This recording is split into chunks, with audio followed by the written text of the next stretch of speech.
Hi, great good morning to all.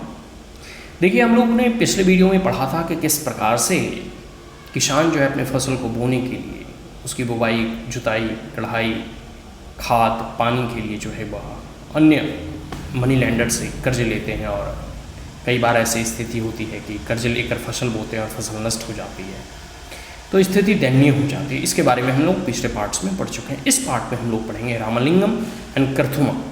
Ramalingam के बारे में ऑलरेडी पढ़ चुके हैं कि उसके पास 20 एकड़ से भी अधिक ज़मीन है, मतलब वो एक रिच और प्रोस्पेरस फार्मर है, मतलब समृद्ध किसान है। ठीक है। In addition to land, Ramalingam's family own rice mill. Ramalingam एक जो कह सकते हो संपन्न कृषि परिवार से नाता रखते हैं, तो इनके पास जो है ज़मीन तो है ही, साथ साथ इनके पास गाँव से संबंधित छोटे छोटे इंडस्ट्री भी हैं, जैसे राइस मिल हो गया। ठीक है। इसके साथ साथ एक दुकान भी है जिसमें कि ये बीज, पेस्टिसाइड वगैरह बेचते हैं। इसके साथ साथ for the rice mill they use some of their own money and also borrow from the government. इनके पास तो अपना पैसा है ही क्योंकि ये बड़े किसान हैं, और इसके साथ साथ यह फॉर्मल बैंकिंग सेक्टर से, मतलब बैंक से या लोन भी पास करा लेते हैं, क्योंकि ये लोग संपन्न किसान हैं, पढ़े लिखे किसान हैं, तो इनके पास पहुँच अधिक होगी। ठीक है। तो ये फॉर्मल से लोन भी लेते हैं, जैसे कम ब्याज पे लोन मिल जाता है। Two by paddy from with in the village and from the surrounding the village, ताकि यह गांव या गांव के आसपास के इलाकों से यह पैडी को खरीद सके और फिर ट्रेडर को यह ऊंचे दामों पर बेच सके, या अपना राइस मिल में या राइस को पैक करके बेच सके। ठीक है। तो rice that is produced in the mill is sold to the trader in nearby town. और यह जो है सभी से जो है धान खरीद लेता है, धान का फिर अच्छे से चावल बना के उसको पैक करके जो नियरेस्ट ट्रेडर है उसको भी यह बेचता होगा, तो जिससे कि इसकी इनकम और बढ़ जाती है। ठीक है। तो ये हमने पढ़ा रामलिंगम एंड करथुमा, दो ऐसे किसानों के बारे में। ठीक है।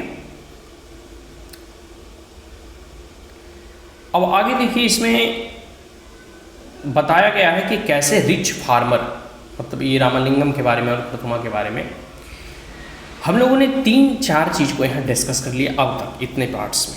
पहले हमने क्या जाना था कि एक विलेज की कहानी, ठीक है, एक गाँव की कहानी, कलपट्टू विलेज, जिसमें कई तरह के लोग रहते हैं, सब अपने अपने काम करते हैं। फिर हमने पढ़ा कि कैसे थुलसाई, ठीक है, एक लैंडलेस लेबरर थी जो रामलिंगम के फार्म पर काम करती थी। ठीक है। सालों भर काम नहीं मिलता था। तीसरा हमने शेखर के बारे में पढ़ा, जो छोटे किसानों के बारे में पढ़ा। चौथा हमने ऑन बीइंग डेप्ट के बारे में पढ़ा कि जब किसान, ठीक है, कर्ज में डूब जाते हैं तो स्थिति क्या होती है। उसके बाद हमने यहाँ पर रामलिंगम के बारे में पढ़ा और करथुमा के बारे में पढ़ा कि क्यों उसके पास अधिक ज़मीनें हैं, क्यों वह रिच है, क्यों प्रॉस्पेरस है, और किस प्रकार से वह काम करता है, बैंक से लोन ले लेता है। ठीक है।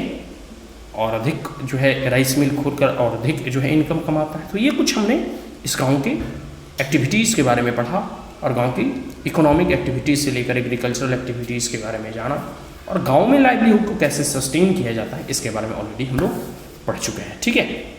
इसके अगले पार्ट में हम लोग पढ़ेंगे ट्रीज फार्मिंग इन नागालैंड, और फिर इसके अगले पार्ट में हम लोग पढ़ेंगे agricultural labourers and the farmer in India. ठीक है। So that's all. If you are the first time on my channel, then like it, share it, as well as subscribe it. Thank you once again. Have a great day.